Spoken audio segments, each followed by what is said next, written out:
Hi hello welcome back to our channel Shravya content. అందరికీ శ్రీమాత్రే నమః అండి. ప్రతి ఒక్కరికి ఈ రోజైతే నేనైతే మీకు ఏం చూపిస్తున్నానంటే నవరాత్రికి పూజ కావాల్సిన ప్రతి ఒక్క సామాగ్రి అయితే నేనైతే తెచ్చుకున్నానండి. మీతో ఇది షేర్ చేసుకోవాలనేది ఒక చిన్న వీడియో అండి. నచ్చితే కనుక లైక్ చేయండి, షేర్ చేయండి అండ్ సబ్స్క్రైబ్ చేసుకోండి ఫ్రెండ్స్. నవరాత్రి అంటే 9 రంగుల గాజులు అయితే వేసుకోవాలి కదండి. సో నేను మా పాపకైతే తెచ్చుకున్నానండి రెండు పేర్స్ అయితే గాజులు. ఇది వచ్చేసి అఖండ దీపం పెట్టడానికి ఒత్తి దీపాలు అనమాట. ఇంకా ఇది వచ్చేసి మన నవధాన్యాలు వేసుకోవడానికి ఇది ఒక నవధాన్యాలండి. అలాగే అమ్మవారికి ఎంతో ఇష్టమైన ధూపం వేసుకోవడానికి ధూపంది కూడా కొన్నాను. ఆల్రెడీ నా దగ్గర ఉందండి. ఏంటంటే అది కొంచెం పాతగా అయిందని సరే మళ్ళీ కొత్తది తెచ్చుకున్నాను. ఇది వచ్చేసి అగరబత్తి, అమ్మవారికి వస్త్రము, కొబ్బరికాయలు అమ్మవారికి వేయడానికి ఇది. అండ్ మనం ఏదైతే కంకణం కట్టుకోవాలి అమ్మవారి దగ్గర అన్నప్పుడు మనం వచ్చేసి ఎర్రదారం అనేది కట్టుకోవాలి. పసుపు, కుంకుమ వచ్చేసి పసుపుతో తయారు చేసిన కుంకుమ అయితే కొన్నానండి. రోజ్ వాటర్, గంధము, జవ్వాది, పచ్చకర్పూరము, కర్పూరము, సాంబ్రాణి. మనకి ఇదేంటంటే దారపు ఉండే ఏంటంటే నిమ్మకాయల దండ కట్టుకోవడానికి అయితే కొత్త దారం అయితే కొనుక్కోవాలండి. అలాగే ఇది అష్టలక్ష్మి వచ్చేసి ధూప్ స్టిక్స్ అండి. కావాల్సిన పసుపు కొమ్ములు, ఖర్జూర ఒక్కలు తీసుకున్నాను. కలసం కోసం ఒక కొబ్బరికాయ, అమ్మవారి ముందట ఒకటి కొట్టడానికి.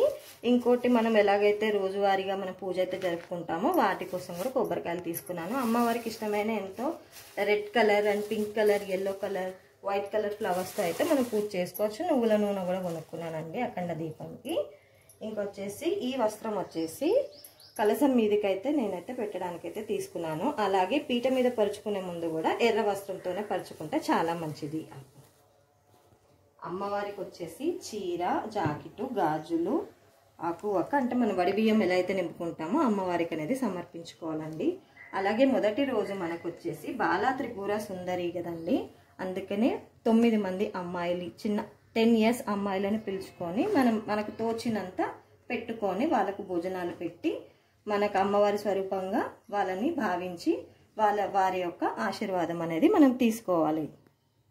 బాల త్రిపుర సుందరిని ఎలా మనం అమ్మవారిని ఎలా అలంకరించుకోవాలి అని అంటే మొదటిగా అమ్మవారి పాదాలు అయితే కడగాలండి. ఆ తర్వాత ఆ కడిగిన నీళ్ళని మాత్రం మనము మన తల మీద అయితే చల్లుకోవాలి. అలాగే బొట్టు, గంధము, పువ్వులు వారి యొక్కకి ఇచ్చేసి ఆ తర్వాత పసుపు రాసి ఈ పారాన్ అనేది కాళ్ళకైతే పెట్టాలండి కంపల్సరీ. ఇది పెట్టిన తర్వాత వాళ్ళకి ఇష్టమైనవి ఏవైనా సరే మీకు తోచింది, మీకు నచ్చింది వాళ్ళకి ఇలా వాయినంగా అయితే ఇవ్వండి. ఆ తర్వాత మీకు కనుక భోజనం పెట్టాలి అని అనిపిస్తే 9 మందికి లేదా 5 మందికి ఒక్కరికి మీరు మాత్రం పెట్టొచ్చండి. అమ్మవారికి ఆ భోజనాలు పెట్టి ఆ తర్వాత వాయనంగా ఒక పండు,